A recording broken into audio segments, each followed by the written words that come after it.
team from Sam Adams Elementary in Cassopolis. Our performance is called the Orphan Train. We would now like to introduce ourselves and the characters that we play, starting with myself. My name is Kennedy Brooks. I play the narrator, Reverend Clark Olmsted, the orphan girl, and the bad foster mother. My name is Jaden Wolf, and I play Charles Lauren Brace. My name is Keith Porter. I play the street kid, Guy Hill, in Rothwell.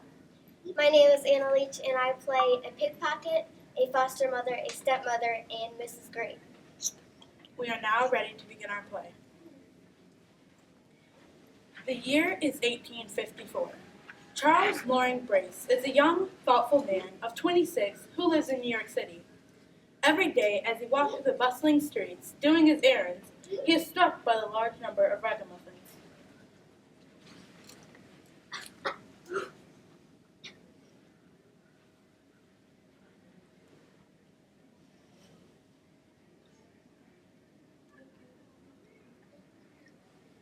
These ragamuffins are children who live on the streets. In those days, there was no such thing as foster care or any way of dealing with abandoned or orphaned children. Please, sir, I need medicine. Shoo! Typhoid fever is contagious. I'm sorry, but I can't help.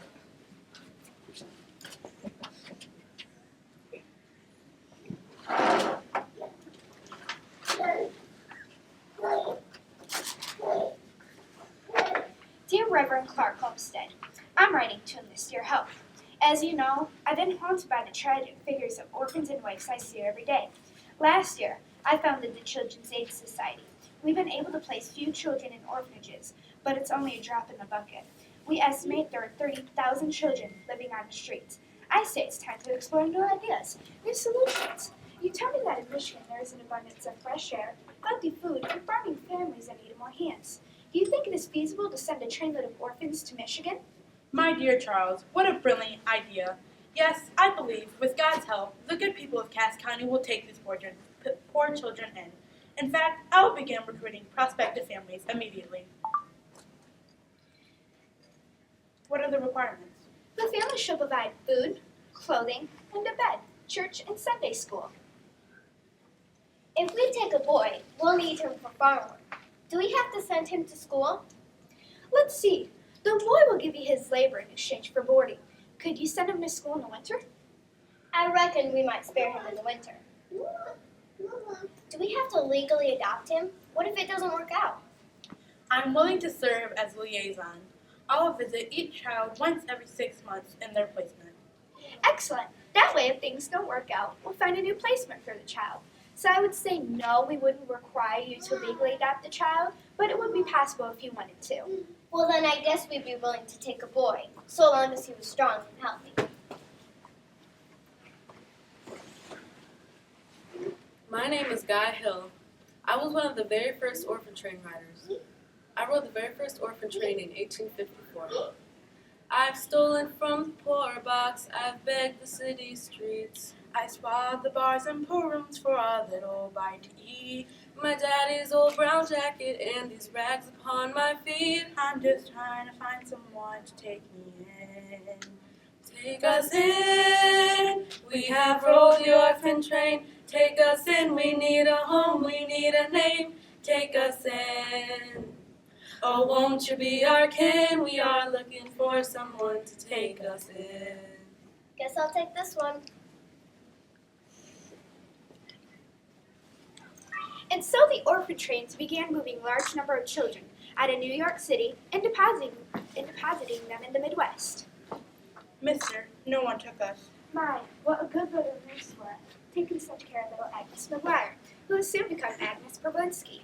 She is going to be adopted by a Polish couple from South Bend. I'm just looking for someone to take me in. Well, come along. Don't worry. We'll find something at the next stop. My name is Ralph Harrell. I was one of the last Orphan Train riders. I couldn't tell you for sure what year I rode. Probably 1927. It was me and my 3 brothers. And the sad thing was, we weren't even orphans. After our mother died, our father remarried. Our new stepmother didn't like us much.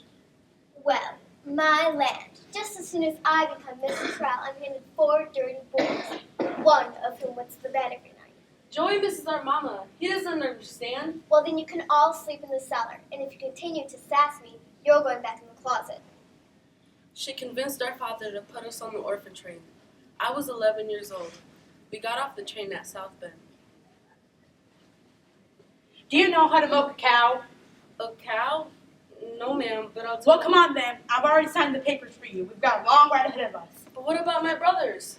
Can't you take them too? This ain't New York. I don't run an orphanage. We need to get back and shut the animals in the barn. Step lively. As you can see, we couldn't prepare the orphans for what they would encounter when they reached the Midwest. We didn't know ourselves. Some of the orphans entered kind and loving families. They worked hard to make new lives for themselves. Others met with abuse. Almost all of them were frightened and lonely at first. They must have wondered that they had enough to offer their new family. But we did know what their lives would have been like if we wouldn't have got them out of New York City.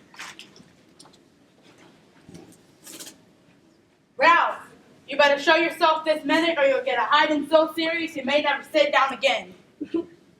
There you are. I've had it with you. You don't know how to milk a cow, and all you do is cry for your brothers. I'm going to tell those folks over in New York City they might as well come get you. You're no use to me. Don't worry, Ralph. It doesn't always work out the first time, but you're going to like it with the Greens. Not if they have cows. Well, hello there, young fella. My name is Lila, but you can call me Mama if you want. You're going to fit in with us just fine. In fact, you're going to be a big brother. We've got boys just a few years younger than you. The Green family made me feel like I finally belonged somewhere. I got along swell with my new brother. Miss Green would help me find my real brothers. After I graduated from high school, I had a baby girl. I wanted to own a dairy farm when I grew up. When Ralph joined the service, his wife and baby moved into our backyard. Why not? We were all family, whether or not we shared any blood.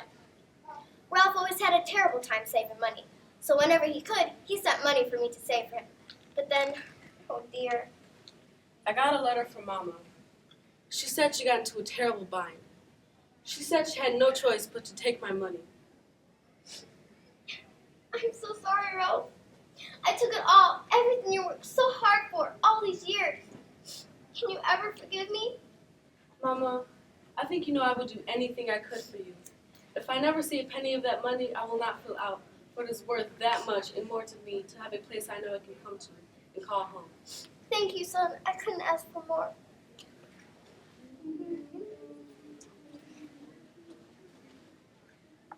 The Orphan Train was a grand experiment that ultimately led to the current development of our foster home policy. Altogether, 250,000 children rode the orphan trains between 1854 and 1927. 47 out of 48 states accepted orphans. And now our children get together at reunions to meet the children of other orphan train riders to talk about what it was like for them. Everyone encounters something different. Now there's many a fine doctor or a teacher in your school. There's many a good preacher who can teach the golden rule. Who started out an orphan sleeping in the freezing rain. Whose life began out on the orphan train.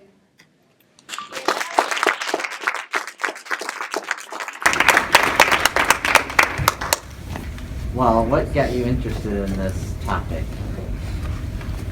We went to our local council on aging and saw a program on the Orphan Train where we met